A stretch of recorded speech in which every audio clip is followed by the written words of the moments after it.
My name is Jack Schembri, and I am a senior at Kutztown University. It's my last semester. My two majors are English and psychology, and I have minors in professional writing and women's gender sexuality studies.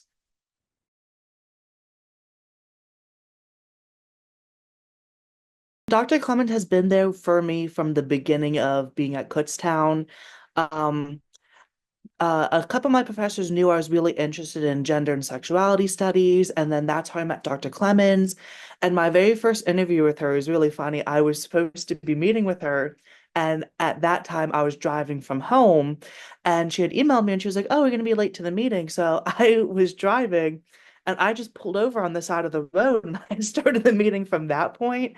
And Dr. Clemens was like, "Jack, you can be like a couple minutes late. You don't have to stop along the side of the road because there's traffic going along and she was worried about that. But it was really great meeting with her and talking to her about the interest that I have. And she's worked with me so much, being able to do two majors and then adding on an entire other minor. And she's been there with me for scheduling, making sure my credits cross list and everything. And she's just been a really good mentor and advisor to me. And she's always nominating me for different things, always celebrating all the work that I've done. So it's been really great having Dr. Clements in my corner as much as because she's the only one who does the WGS department as an advisor. As many students that she works with, it always feels like you have her one-on-one, despite how much she has on her plate.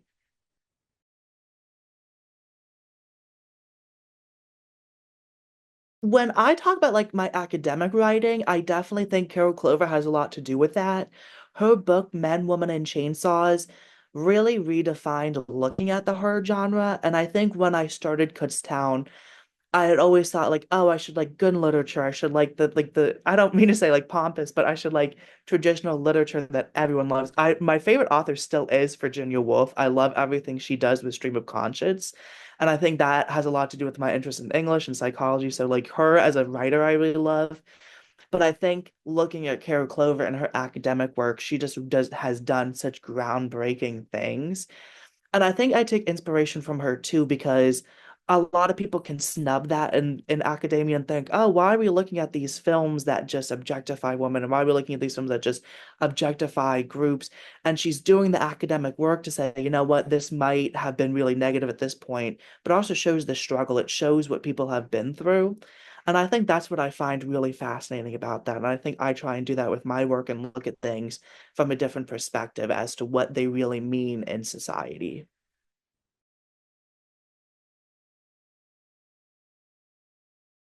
So that was the Kutztown University Composition Conference. So the English department holds that every year, and it usually has a theme, but it's not dead set on every single thing has to be specific to that theme. So for that year, for the Case of Composition Conference, I was a part of the keynote for the Writing Center. I had done feminist film theory with Kilker, and I had done that one on Black Christmas. And then the one for Clemens was the rape revenge genre one. And that one I talked about teeth and the power of film and a novel about the rape revenge genre. So with that one, it was a very niche topic. It's fine. I love Dr. Lemons. She does not like gory movies. So when I talk about like the movies that I like, she's like, oh, okay, just talk about them. They're not really my thing. So like a lot of the conversations was me talking to her a lot about films that she never seen, about genres that she's not very interested in, like in her personal like view of things. But she was really glad that I was interested and I was bringing different theorists and academics into it. Carol Clover, who I mentioned for the last one, she also pinpointed the rape revenge genre that started with I Spit on Your Grave. So that has really grown a lot over the years, and it's not much academic attention because a lot of it is very gory, a lot of very like physical horror. So it was really nice to have Clemens appreciate my work and to say, you know, I really want you to present to be a part of this. I was doing three panels that semester, and Dr. Philman, who arranges it, I'm glad I had him for a class. He was like, oh, you know what? Don't worry, you're not going to be at two places at the same time. So it was really nice being a part of that conference. It was very different than MPAC because MPAC I had to go farther away. I had to get funding for that, which I was able to do because of Dr. Bleach. And it was really nice to be able to present at Kutztown to have the KU Composition Conference as well. You can do any work in progress that you want, or it can be completely done. So it was nice having three totally different things to have in my portfolio to do. And it was nice to have Clemens to be part of that.